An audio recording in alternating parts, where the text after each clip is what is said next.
असतो मा सद्गमय तमसो मा ज्योतिर्गमय मृत्योर्मामृतं गमय।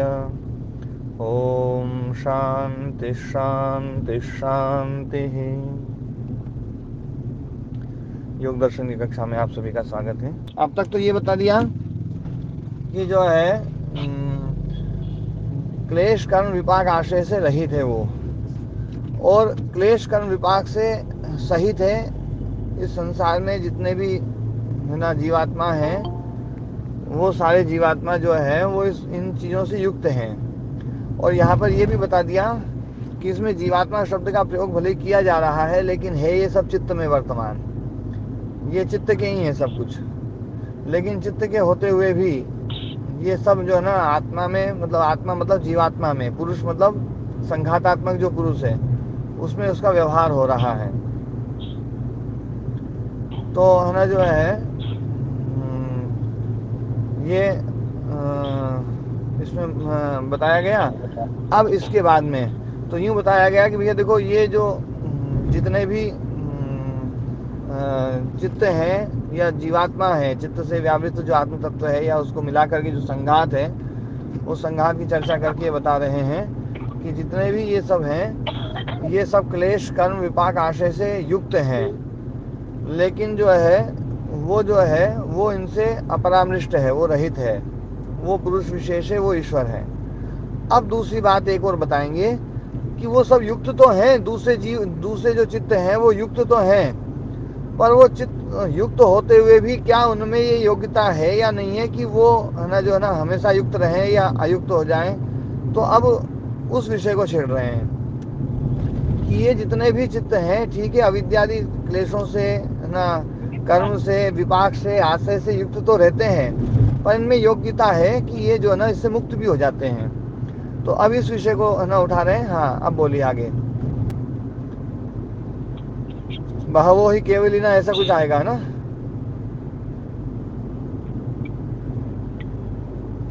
कैवल्यम प्राप्तास्तरहि सन्ति च बहवः केवलिनी। केवलिना है ना, मतलब जो है ये कह रहे हैं कि केवल्य को प्राप्त तो जो है बहुत सारे केवली जो है वो के हैं अभी जो है ना केवल्य को प्राप्त हुए जी।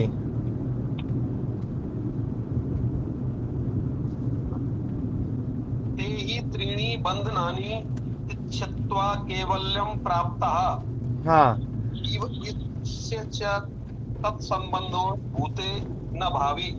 हाँ, भूतो न भावी है ना, जो है केवल्य को प्राप्त जो है ना बहुत सारे केवली हैं है ना, उनमें वो संबंध अभी नहीं है ना, मतलब क्लेश कर्म विपाक आश्रय का जो संबंध है वो उसमें नहीं है। एक एक वाक्य पढ़ते जाएं। हाँ, केवल्य को प्राप्त जो है ना बहुत सारे केवली हैं, उससे आगे क्या है? यथा मुक्तस्य पूर्वा बन्धुकोटिः। नहीं उससे अभी पहले पढ़िए, आप पहले पढ़िए। केवल्यम के बाद प्राप्ता। हाँ प्राप्ता ईश्वर से संबंध। हाँ, लेकिन ईश्वर में जो है ना ये जो क्लेश कर्म विपाक आशय का जो संबंध है, मतलब क्लेश कर्म विपाक आशय का जो संबंध है वो ईश्वर को न तो भूतकाल में था और न जो है ना मतलब भविष्य काल में रहेगा।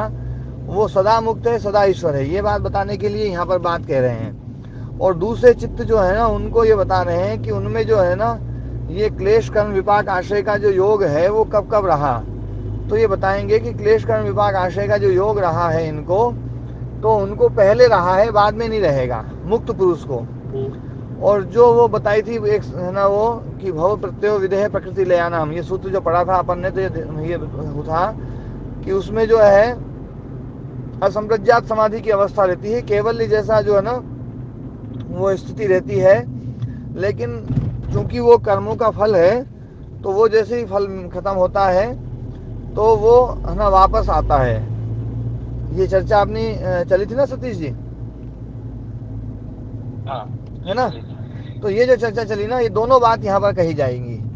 देखो, दोनों ही बात को सिद्ध करने के लिए यहाँ पर जो है ना कि जो मुक्त पुरुष हैं, मुक्त पुरुष जो है उनमें जो है ना ये बंधन मतलब क्लेश कर्म विपाक आशय का जो बंधन है वो पहले रहता है, बाद में नहीं होता है। बाद में उसमें कभी बंधन नहीं आएगा। जो मुक्त हो गया है उसमें बाद में बंधन नहीं आएगा। ये बात इस सूत्र में भी जो ना व्यास मुनि जी बोलेंगे, देख लेना।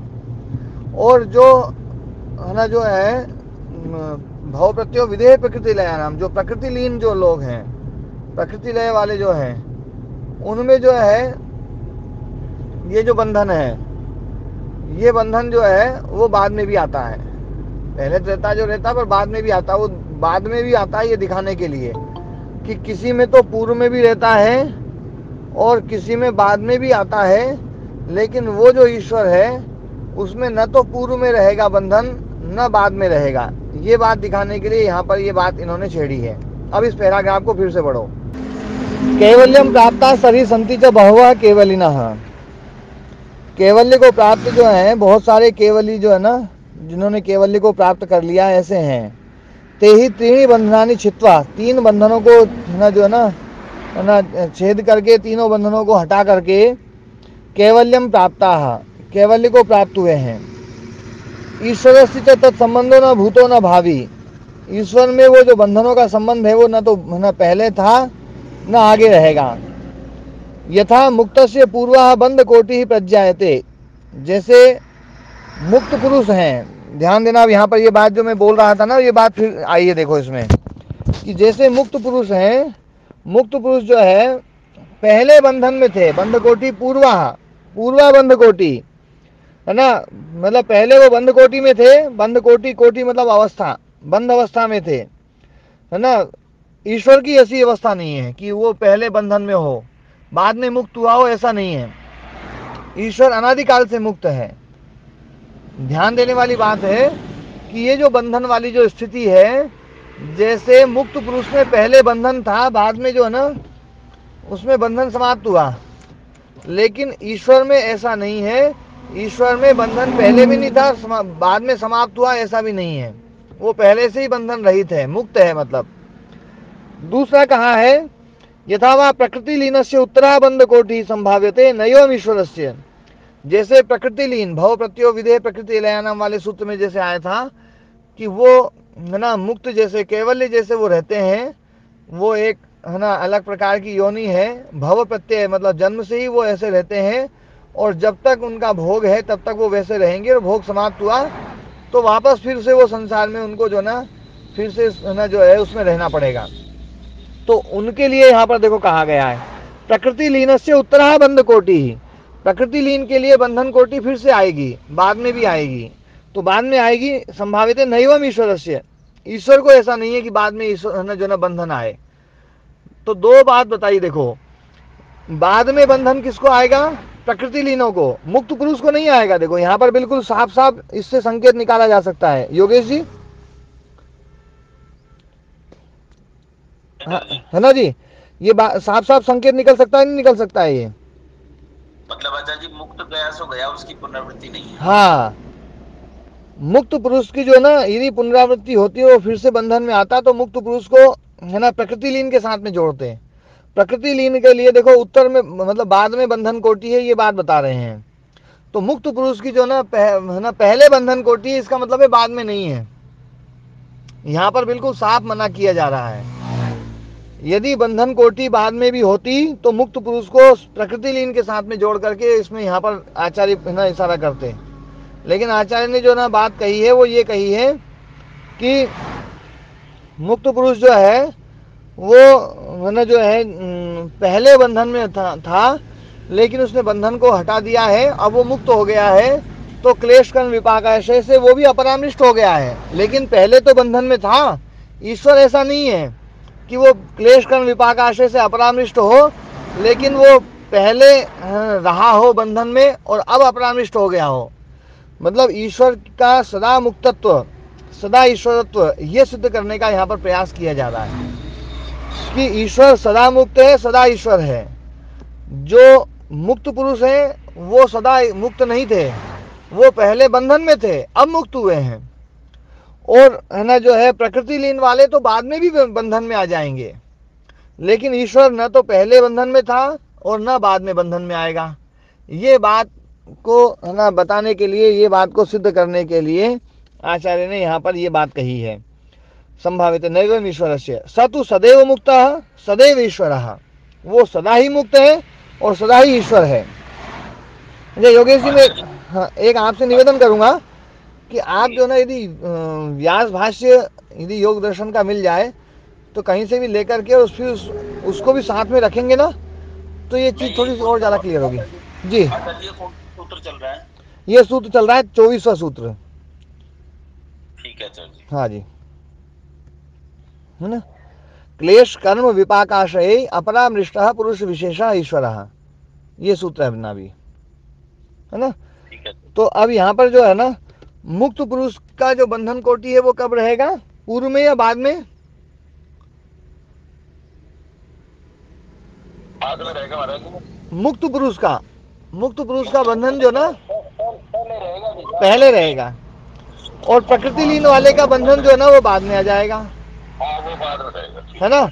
ये बात अब देखो, मुक्त पुरुष का यदि बंधन बाद में आता, चाहे वो कितने ही काल बाद आए, यदि आता तो ये बात यहाँ पर जरूर बोलते ही है।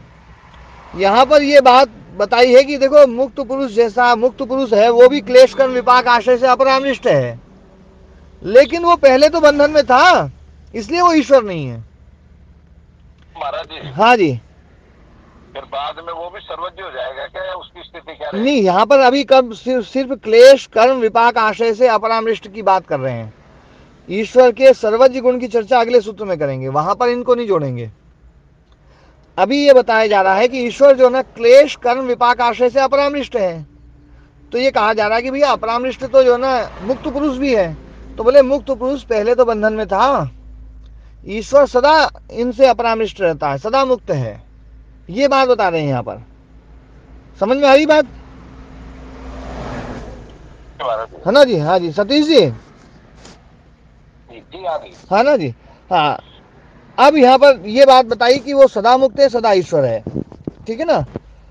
अब दूसरी बात, तीसरी बात अब बोल रहे हैं। पहली बात तो इन्होंने बोली थी कि ये सारे अविद्यादि क्लेश आदि ये सब सामान्य चित्त में रहते हैं, ईश्वर में ये नहीं रहते हैं, वो इनसे इन भोगों से अपरामृष्ट है। इनको क्लेश कर्म विपाक आशय को भोग भी कहा है, देखो बंधन भी कहा है और भोग भी कहा है। भोग है बंधन, भोग है दंड, है ना। यो ही अनेन भोगे न अपरामृष्टा, जो इन भोगों से अपरामृष्ट है, सा पुरुष विशेषा, वो पुरुष विशेष है, वो ईश्वर है। तो यहाँ पर ये बात बोली है। अब उसके बाद में जो है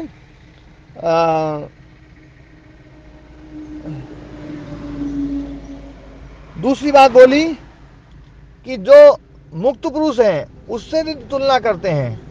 पहले तुलना करी जो बंध पुरुष हैं, मतलब जो अभी चल रहे हैं उसमें बंधन में अपन जैसे। फिर दूसरी बार तुलना करी है मुक्त पुरुष से प्रकृति लीनों से, कि वो प्रकृति लीन भी नहीं है और वो मुक्त पुरुष भी नहीं है। क्यों?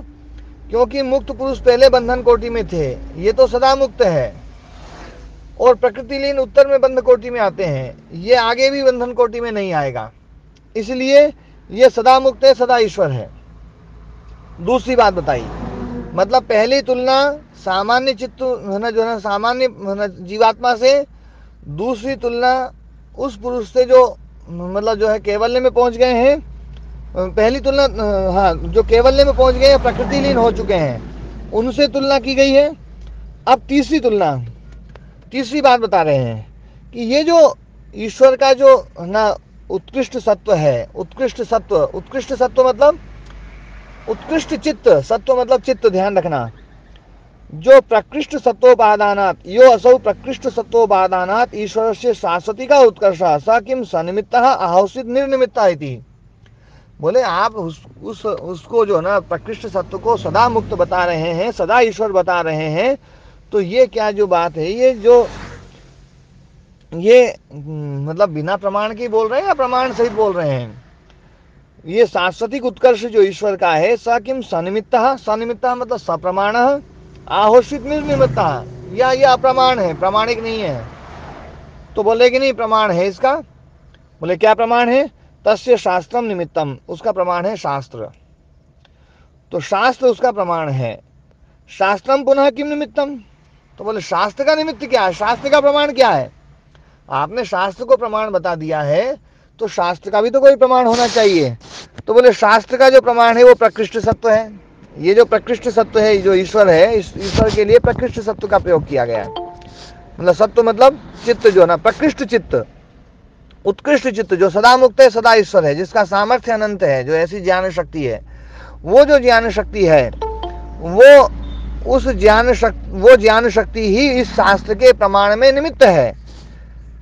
और एतयो शास्त्रोत्कर्षयो ईश्वर सत्य वर्तमानयो अनादि संबंधा, इन दोनों का, शास्त्र का और उत्कर्ष का, मतलब ये सत्य की जो उत्कर्षता है, वो उत्कर्षता के कारण से उसका जो शास्त्र है वो प्रामाणिक है, और शास्त्र ही उसकी उत्कृष्टता को बतलाता है। दोनों चीजें देखो, मतलब शास्त्र प्रमाण क्यों है? क्योंकि वो उत्कृष्ट है, और वो उत्कृष्ट है, इसका क्या प्रमाण है? बोले शास्त्र प्रमाण है। दोनों एक दूसरे के द्वारा बताए गए हैं, क्योंकि इनका और कोई तीसरा प्रमाण नहीं हो सकता है। इसलिए वेद को स्वतः प्रमाण माना गया है, शास्त्र को स्वतः प्रमाण माना गया है। स्वतः प्रमाण इसलिए माना गया है कि उसका और दूसरा कोई वो नहीं हो सकता है। वो ईश्वर है, ईश्वर के कारण से ही उसको है ना प्रमाण माना गया है। और वो जो ईश्वर है वो इतना है ना उत्कृष्ट है, इसका प्रमाण वो ही शास्त्र है, क्योंकि उसको और कोई नहीं बता सकता। इसलिए जो है ना दोनों का जो निमित्त है, दोनों जो है शास्त्र और उत्कर्ष, ये ईश्वर सत्य में वर्तमान होते हुए अनादि संबंध है। इनका जो संबंध है वो अनादि है। मतलब शास्त्र और उत्कृष्टता, शास्त्र की दिव्यता क्यों है, ध्यान देने वाली बात है। फिर से ना ये दो चीजों का संबंध दिखा रहे हैं। तो किस किस का संबंध दिखा रहे हैं? ईश्वर जो है वो उत्कृष्ट है, इसलिए शास्त्र विशेष है, और शास्त्र ने उसके उत्कृष्ट के बारे में बताया है। दोनों का एक दूसरे का आधार है, दोनों का आपस में संबंध है। शास्त्र जो है ना इतना दिव्य इसलिए है क्योंकि वो उत्कृष्ट के द्वारा आया है, और वो उत्कृष्ट क्यों है? क्योंकि शास्त्र ने बताया है। तो ये जो दोनों का, उत्कृष्ट और शास्त्र का जो ना दोनों का आपस में जो संबंध है वो अनादि है। मतलब ये भी बता रहे हैं कि ये जो उत्कृष्टता है ये अनादि है। मतलब यूं नहीं है कि बाद में पैदा हुई हो, ये अनादि है। एतस्मात् एतद् भवति सदैव ईश्वरः सदैव मुक्तः इति, इसलिए वो सदा ईश्वर है और सदा मुक्त है। ध्यान देना, पहले सदैव मुक्तः सदैव ईश्वरः शब्द का प्रयोग कर रहे थे, अब जो है ना ईश्वर शब्द को पहले लाए उसकी उत्कृष्टता को दिखलाने के लिए। जी आचार्य जी, एक प्रश्न जो आपने उठाया था, शास्त्रम पुनः किम निमित्तम, हाँ जी, इसका उत्तर आपने ईश्वर में दिया। हाँ ठीक है आचार्य जी। हाँ, मतलब ईश्वर उत्कृष्ट है इसलिए शास्त्र प्रामाणिक है। यदि ये शास्त्र किसी और के द्वारा लिखा हुआ होता कि जो उत्कृष्ट नहीं है, हम जैसे जीवों के द्वारा लिखा हुआ होता, तो ये उतना प्रामाणिक नहीं रहता। ये अब परम प्रामाणिक है। ये इसलिए परम प्रामाणिक है क्योंकि उत्कृष्ट सत्व के का शास्त्र है ये, इसलिए इसका ये प्रामाणिक है। और वो उत्कृष्ट सत्व प्रामाणिक है किस बात को लेकर के? शास्त्र बतलाता है, इसलिए वो प्रामाणिक है। तो दोनों एक दूसरे को प्रमाणित कर रहे हैं, बस कोई तीसरी चीज उसमें प्रमाणित बन ही नहीं सकती है। तो ये दोनों चीजें प्रमाण है, ये भी कोई कम प्रमाण नहीं है, इसलिए इसको प्रामाणिक माना गया है। कितना जो है कि ये बात जो है कि ईश्वर उत्कृष्ट है, इसमें कोई निमित्त है भी या नहीं है, कोई प्रमाण है भी या नहीं, तो इन्होंने शास्त्र को प्रमाण माना गया है। और शास्त्र हम देख रहे हैं, शास्त्र को हम पढ़ रहे हैं, इसलिए शास्त्र जो है ना शास्त्र प्रमाण है। तो ये बात यहाँ पर कही है। अब उसके बाद में आगे उसका जो ऐश्वर्य है वो ऐश्वर्य उत्कृष्ट तो है। अब एक बात यहाँ बताई जा रही है कि उसके उत्कृष्ट के बराबर, उसका जो ऐश्वर्य है उसके बराबर कोई दूसरा नहीं है, न तो उसके बराबर न उससे कोई ज्यादा। साम्य और अतिशय से विनिर्मुक्त है वो। ध्यान देना, साम्य अतिशय विनिर्मुक्त ईश्वर। साम्य और अतिशय, साम्य मतलब बराबर, अतिशय मतलब ज्यादा। वो है ना उसके बराबर भी नहीं है कोई और उससे ज़्यादा भी नहीं है कोई। तो तच्च तस्य ऐश्वर्यम साम्याति से विनिर्मुक्तम, उसका जो ऐश्वर्य है वो साम्य और अतिशय से विनिर्मुक्त है, मतलब बराबर भी नहीं है और उससे आगे भी कोई नहीं है, ऐसा वो ऐश्वर्य है। न तावद ऐश्वर्यांतरेण तदतिशय्यते, किसी दूसरे ऐश्वर्य के द्वारा उसका ऐश्वर्य कहीं पर भी अतिक्रांत नहीं होता है, मतलब यूं नहीं होता है कि भैया उसको ना लांग गया हो, उसको लांगा नहीं जा सकता है। यदेव अतिशयी, जो उसको लांग सकता है ना, स्यात् तदेव तत्स्यात्, वो खुद ही है, वो खुद ही खुद को लांग सकता है। जैसे अपन कहते हैं ना भैया अर्जुन कैसा है, बोले अर्जुन तो अर्जुन जैसा है मतलब ये जो उपमा है ये सबसे विशेष उपमा होती है कि उस ईश्वर का जो ऐश्वर्य है वो कैसा है, बोले ईश्वर का ऐश्वर्य उस ईश्वर जैसा ही है, बस उसके बराबर उससे आगे कोई है ही नहीं, तो तुलना किससे करें। तो जो अतिशय करने वाला है वो खुद ही है। तस्मात् यत्र काष्ठा प्राप्ति ऐश्वर्यस्य स ईश्वरः, इसलिए ऐश्वर्य की जहाँ पर अंतिम सीमा आ गई कि उससे आगे ऐश्वर्य बढ़ नहीं सकता, उसी को कहते हैं काष्ठा प्राप्ति। अंतिम सीमा, पराकाष्ठा, काष्ठा प्राप्ति कहो या पराकाष्ठा कहो, कि अंतिम सीमा, उससे आगे कोई मतलब वो नहीं है। वो जो है ना ईश्वर, ऐश्वर्य की जो पराकाष्ठा है वही ईश्वर है। ये है ना ऐश्वर्य, मतलब यहाँ पर ध्यान देना, यहाँ पर क्रिया शक्ति और ज्ञान शक्ति ये दोनों रूप में लिया जा सकता है। वैसे ज्ञान शक्ति के लिए अगला सूत्र आएगा, यहाँ पर इसका क्रिया शक्ति के रूप में विशेष रूप से कर रहे हैं कि उसका जो उत्कृष्टतम रूप है कि वो किसी भी बंधन में नहीं बनता है, इसका उतना दिव्य उत्कृष्ट है, उत्कर्ष है। और ये जो है ना क्लेश कर्म विपाक आश्रय से कभी भी न तो बंधन में कभी पहले रहा है, न अभी वर्तमान में है, न कभी आगे रहेगा, ऐसा वो ईश्वर है। वो कभी मोह में नहीं पड़ सकता, कभी राग में नहीं आ सकता, कभी द्वेष में नहीं आ सकता, कभी अविद्या में नहीं आ सकता, कभी अस्मिता भय ना उसको भय सता नहीं सकता। जितने भी क्लेश हैं, अविद्या, अस्मिता, राग, द्वेष, अभिनिवेश, ये ईश्वर में नहीं आ सकते। वो कोई भी है ना शुभ कर्म या अशुभ कर्म नहीं कर सकता है, उसके भीतर कोई भी कर्माशय नहीं है, उसको कोई भी दंड व्यवस्था जो है ना उसके ऊपर लागू नहीं हो सकती है, क्योंकि कर्माशय उसका है ही नहीं। कर्म दंड व्यवस्था कर्माशय जिसका है उसी के ऊपर लागू होगी। और उसके भीतर कोई संस्कार नहीं है कि संस्कार के कारण से वो वृत्ति उठ रही हो, कोई भी संस्कार उसके भीतर नहीं है। तो इन सबसे वो अपरामृष्ट है। ऐसा दिव्य उत्कृष्ट जो है ना उत्कर्ष है उसका, और ऐसा उत्कर्ष जो है ना उसके बराबर कोई नहीं है, उससे बड़ा कोई नहीं है, ऐसा वो ईश्वर है। न च तत्समानम ऐश्वर्यम अस्ति, उसके समान भी ऐश्वर्य नहीं है। क्यों नहीं है? कस्मात, तो बोलेगे ना जो है वो होना जो है ना क्यों नहीं है उसके बराबर ऐश्वर्य, तो बता रहे हैं कि ना यदि उसके बराबर ऐश्वर्य हो जाए, द्वयोः तुल्ययोः एकस्मिन् युगपत् कामिते अर्थे नवमिदमस्तु पुराणमिदमस्तु इति एकस्य सिद्धौ इतरस्य प्राकाम्य विघातात् ऊनत्वं प्रसक्तम्। यदि उसके बराबर किसी को मान लिया जाए, अब दो हो गए तो बराबर मान लिया तो दो हो गए, एक ही अपना ईश्वर और एक दूसरा बराबर वाला, तो बराबर वाला ईश्वर हो गया तो दो हो गए। अब दो लोगों ने एक साथ किसी एक पदार्थ को लेकर के कामना करी भैया ये नया हो जाए, और दूसरे ने करी ये पुराना हो जाए, तो अब जो है कामना तो एक की होगी पूरी, क्योंकि वस्तु तो एक ही है और दोनों विरुद्ध धर्म है। तो एक काल में एक ही की कामना होगी तो दूसरे में कमी आ जाएगी, उसमें ऊनत्वम प्रसक्तम। ऊनत्व मतलब न्यूनता, ऊनत्व कहो न्यूनत्व कहो है ना, न्यूनत्व और ऊनत्व एक ही अर्थ है। तो ऊनत्वम प्रसक्तम, न्यूनत्वम प्रसक्तम, उसमें न्यूनता आ जाएगी, कमी आ जाएगी। यही बात यहाँ कह रहे हैं कि द्वयोः तुल्ययोः, दोनों तुल्य होने पर एकस्मिन, एक विषय में, युगपत् कामिते अर्थे, साथ साथ जो है ना कोई अर्थ कामना की गई। नवम इदमस्तु पुराणम इदमस्तु, कोई कह रहा है ये नया हो जाए और कहे पुराण हो जाए, पुराना हो जाए। इदमस्तु इति एकस्य सिद्धौ, एक के सिद्ध होने पर, इतरस्य दूसरे का, प्राकाम्य विघातात्, दूसरे की इच्छा जो है ना वो खत्म हो गई, अनहत इच्छा वाला नहीं रहा, आहत इच्छा वाला नहीं रहा। तो ऐसा होने से ऊनत्वम प्रसक्तम, उसकी न्यूनता रह जाएगी। द्वयोश्च तुल्य युगपत् कामितार्थ प्राप्ति नास्ति अर्थस्य विरुद्धत्वात्, और अर्थ के विरुद्ध होने के कारण से एक ही विषय में दो चीजें एक साथ प्राप्ति नहीं होगी।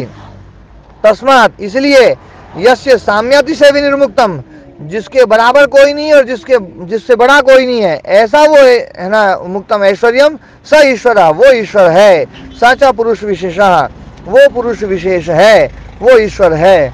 अब ये जो ना क्लेश कर्म विपाक आशय से रहित वाली जो बात है, इसमें इन्होंने 4 बातें बताई है। देखो 4 बातें बता करके यहाँ पर है ना चीजों को समझाया है।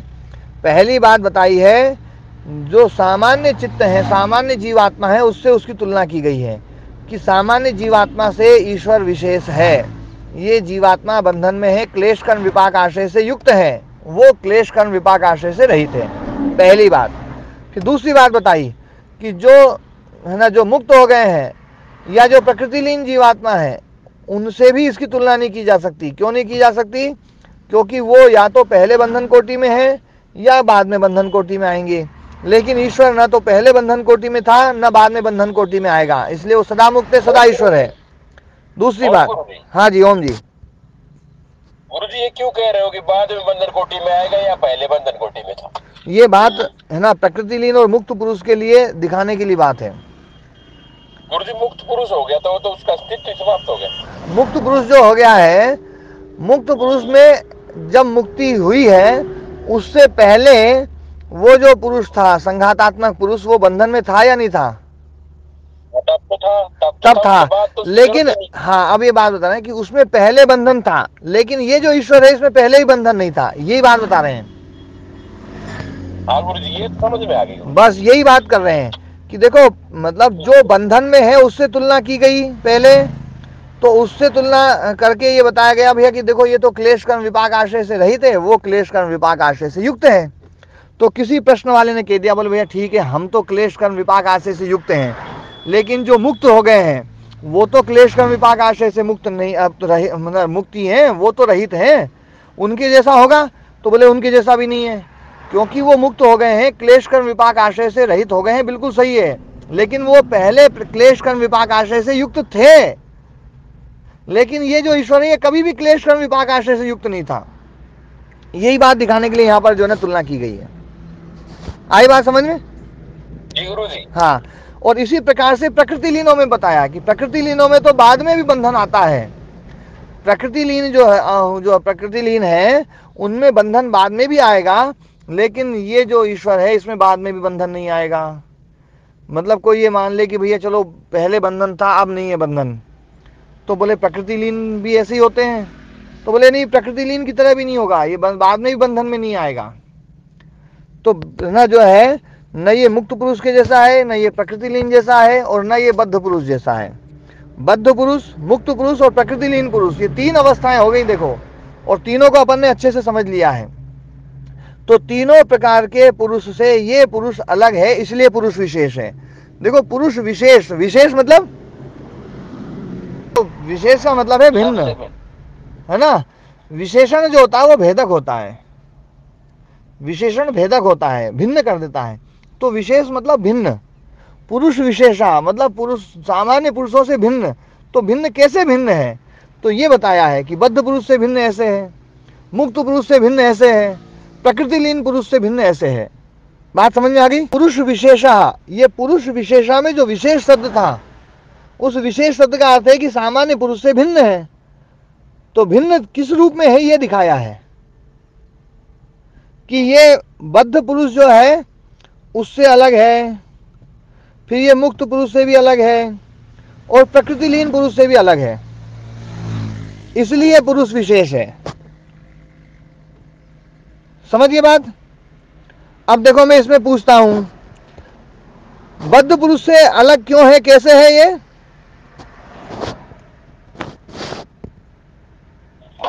स्वामी जो बद्ध पुरुष है वो पहले बंधन में था, वो मुक्त हुआ है। नहीं, बद्ध पुरुष तो अभी भी बंधन में है।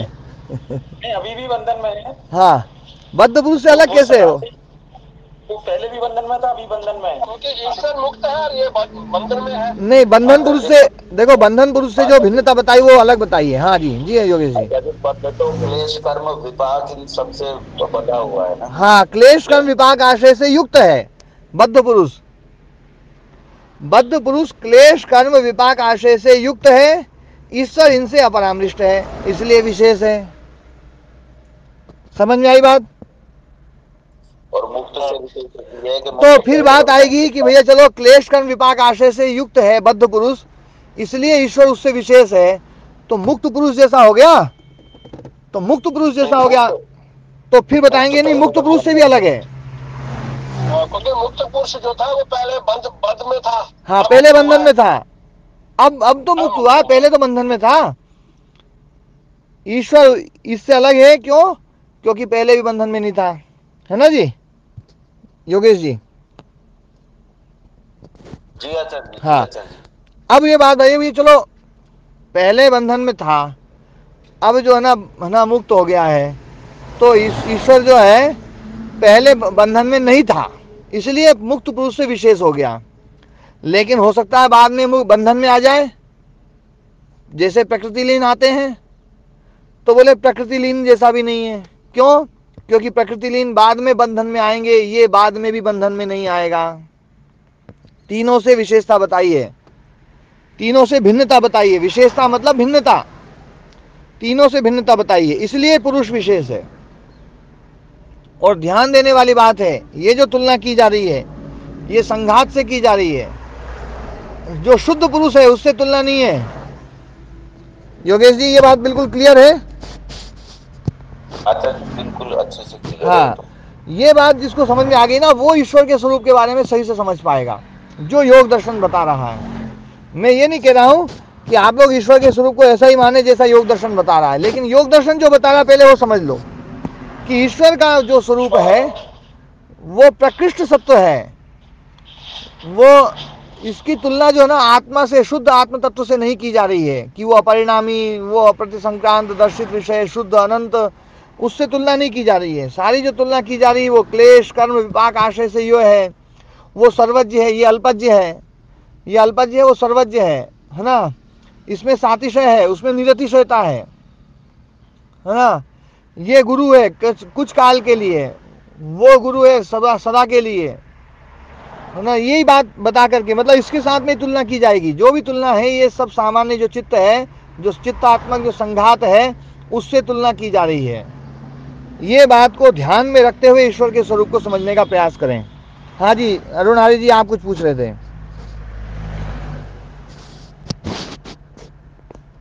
स्वामी जी, जो मुक्त पुरुष है वो केवल फिर आत्मा के लिए आया ना? हाँ, वो केवल आत्मा है, लेकिन पहले बंधन में था ऐसा मान करके, पहले तो संघात था, यूं कह करके वहां पर जो है ना एक लाक्षणिक प्रयोग करके ये बात कही गई है। हाँ जी,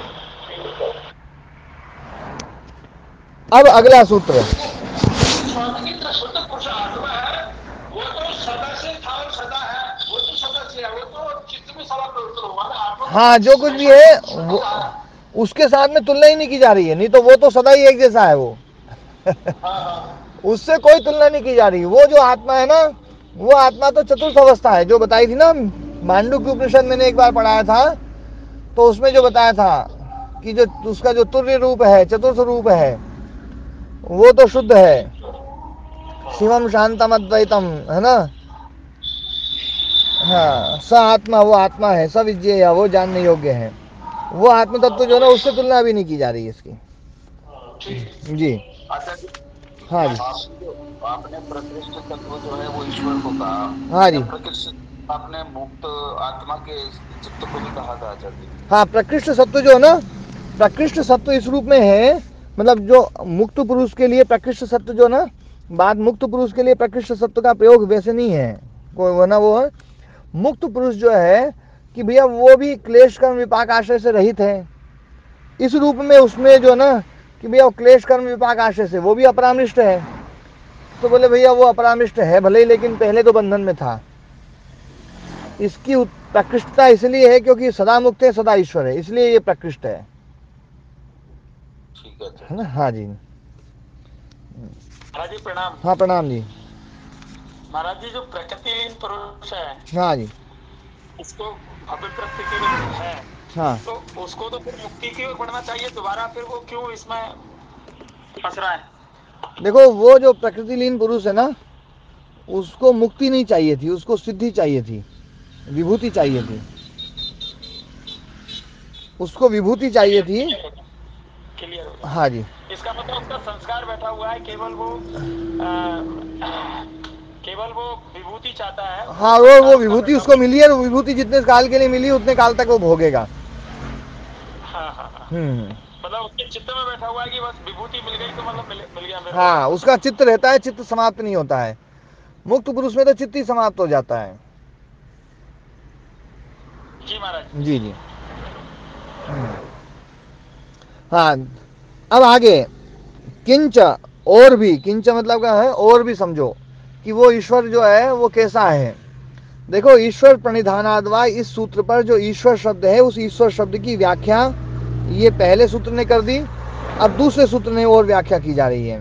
तत्र निरतिशयम सर्वज्ञ बीजम, ये जो सूत्र है, देखो इस सूत्र को समझने से पहले यहां पर एक अनुमान प्रमाण से उसकी सर्वज्ञता को सिद्ध किया गया है। अनुमान प्रमाण से सर्वज्ञता को सिद्ध किया गया है, और अनुमान प्रमाण को मैंने पिछली बार भी इसी सूत्र पर समझाया था।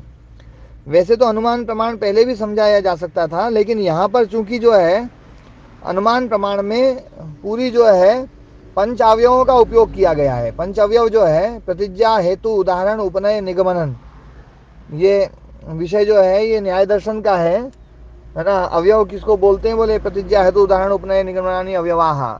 साध्य निर्देश प्रतिज्ञा, साध्य निर्देश जो है वो प्रतिज्ञा है, तो उपदेशा प्रतिज्ञा, उदाहरणम, निगमनम, ना जो है ना ऐसे करके वहां पर जो है ना पूरा सूत्र है।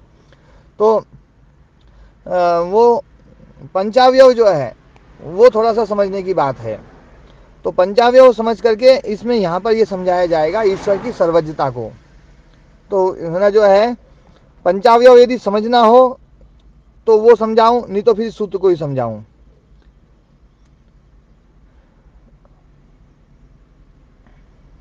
सूत्र समझा दो स्वामी जी। जी जी। तो तत्व, हाँ, पंचावयव भी समझ लीजिए, कोई वो ना वो अच्छी चीज है, और जिन्होंने पहले थोड़ा समझा है वो भी चीज जो ना उनकी स्पष्ट होगी। ऐसा नहीं कि पंचावयव एक बार में समझ में आ जाए। देखो इसमें एक बात समझो, प्रतिज्ञा, हेतु, उदाहरण, उपनय और निगमन लिख लीजिए भले ही आप लोग। प्रतिज्ञा, हेतु, उदाहरण, उपनय और निगमन।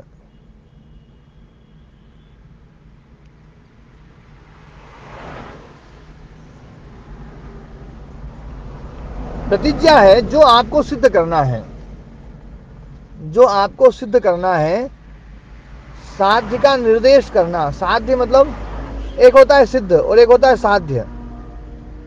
सिद्ध मतलब जो सिद्ध हो चुका है, और साध्य मतलब जो अभी सिद्ध नहीं हुआ है, उसको सिद्ध करने योग्य है, वो अभी सिद्ध करने योग्य है, वो है साध्य।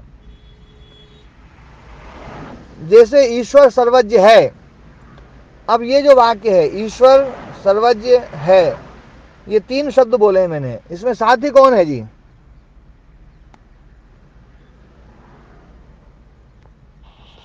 सर्वज्ञता। हाँ, सर्वज्ञता साध्य, बहुत बढ़िया समझे जी, क्योंकि ईश्वर तो सिद्ध है। सर्वज्ञता जो है ना वो ईश्वर सर्वज्ञ है या अल्पज्ञ है, ये है ना जो ना उसको सिद्ध करना है। तो यहाँ पर जो है ना सर्वज्ञ बीजम, सर्वज्ञता को सिद्ध करने वाला, सर्वज्ञता का मापक, सर्वज्ञता का ज्ञापक, वो बता रहे हैं। यहाँ पर सर्वज्ञ शब्द जो है सर्वज्ञता के लिए है, बिना ता प्रत्यय किए हुए ही यहाँ पर सर्वज्ञ शब्द जो है वो सर्वज्ञता को बतलाएगा ना। तो ना सर्वज्ञता जो है, सार्वज्ञ का मापक जो है वो है निरतिशयम, तत्र निरतिशयम, निरतिशयता। तो साध्य जो है यहाँ पर सर्वज्ञता है। इसी प्रकार से पर्वत अग्निमान है, पर्वतो वहनीमान, पर्वत अग्नि से युक्त है। अब यहाँ पर है ना साध्य कौन है?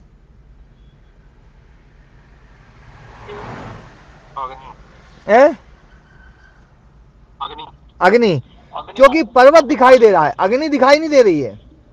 यदि अग्नि भी दिखाई दे रही हो तो अनुमान प्रमाण नहीं चलेगा, क्योंकि प्रत्यक्ष से पता चल चुका है। जिस चीज का प्रत्यक्ष से पता चल चुका है उसमें अनुमान प्रमाण प्रवृत्त नहीं होगा। अनुमान प्रमाण प्रवृत्त वहीं पर होता है जहां पर अभी पता नहीं चला है। तो अग्नि नहीं पता चल रही है, धुआं दिखाई दे रहा है, धुआं दिखाई दे रहा है। और धुएं को देख करके आपने एक अनुमान लगाया कि वहां पर अग्नि है, पर्वत में अग्नि है, पर्वत अग्निमान है। तो ये जो अग्निमान है ये है साध्य। समझ में आई बात? अब साध्य है तो साध्य को बोलना, साध्य का निर्देश करना, जिसको आपको सिद्ध करना है उस चीज को निर्देश करना, वो है प्रतिज्ञा। जैसे वकील जब ना वहाँ ना होता है, बहस करता है, तो सबसे पहले प्रतिज्ञा करता है कि ये आदमी चोर है जी, सबसे पहली प्रतिज्ञा। फिर उसके है ना जो है ना तर्क देता है, वो हेतु उदाहरण उपनय आदि सब बाद में होते हैं कि वे चोर क्यों है, ये तो चोर क्यों है, फिर उसको सिद्ध किया जाता है। पर सबसे पहले वो प्रतिज्ञा की जाएगी, सबसे पहले वो प्रतिज्ञा की जाएगी कि वो है क्या।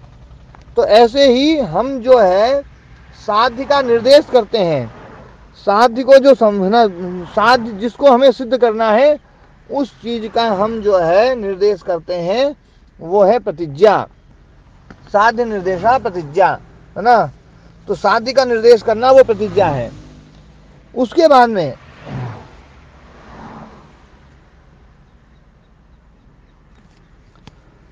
हेतु, हेतु है कि वो जो साध्य है उस साध्य को सिद्ध करने के लिए जो आप तर्क देते हैं, जो उस साध्य को सिद्ध करने के लिए उस साध्य को सिद्ध करने के लिए जो तर्क रूप में प्रस्तुत करते हैं वो है हेतु। उदाहरण साधर्म्यात् साध्य साधनम हेतु, ये है ना न्याय दर्शन का सूत्र ही है। उदाहरण साधर्म्यात् साध्य साधनम, उसके समान दूसरा जहां पर वो घटना देखी आपने और वहां पर साधर्म्यता है, मतलब अग्नि और धुएं की साधर्म्यता, अग्नि और धुएं की साधर्म्यता के साथ में जो मतलब चीज हमेशा साथ में रहे, सहधर्मी हो, जो साथ में ही रहे, वही हेतु बन सकता है। जैसे प्रकाश है, तो प्रकाश है तो इसका मतलब है कि अपन अंदाजा लगा लेते भी अग्नि है, कहीं ना कहीं अग्नि है। क्यों? क्योंकि प्रकाश और अग्नि की साधर्म्यता है, अग्नि और प्रकाश हमेशा साथ साथ रहेंगे। धुआं जो है वो हमेशा अग्नि के साथ रहेगा, अग्नि बिना धुएं के रह सकती है, ध्यान रखना। इसलिए अग्नि कभी भी धुएं का साधन में नहीं बन सकती है, लेकिन धुआं अग्नि का साधन में बन सकता है। बात समझ में आई?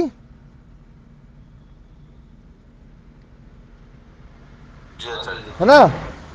ध्यान देना, यदि आपको दूध दिखाई दिया तो आप ये प्रतिज्ञा कर सकते हो भैया घी है, लेकिन घी दिखाई दे तो आप ये प्रतिज्ञा नहीं कर सकते भैया दूध है या नहीं है। क्यों जी?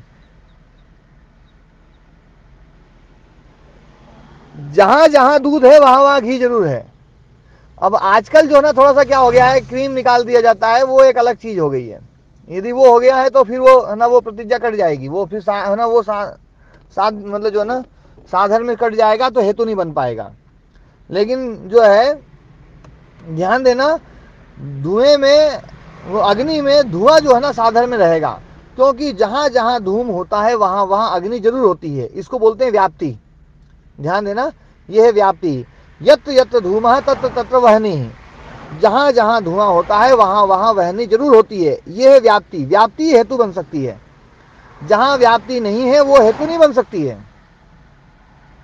जहां व्याप्ति नहीं है वो हेतु नहीं बन सकती है। ये व्याप्ति आप लोग लिख सकते हैं, व्याप्ति।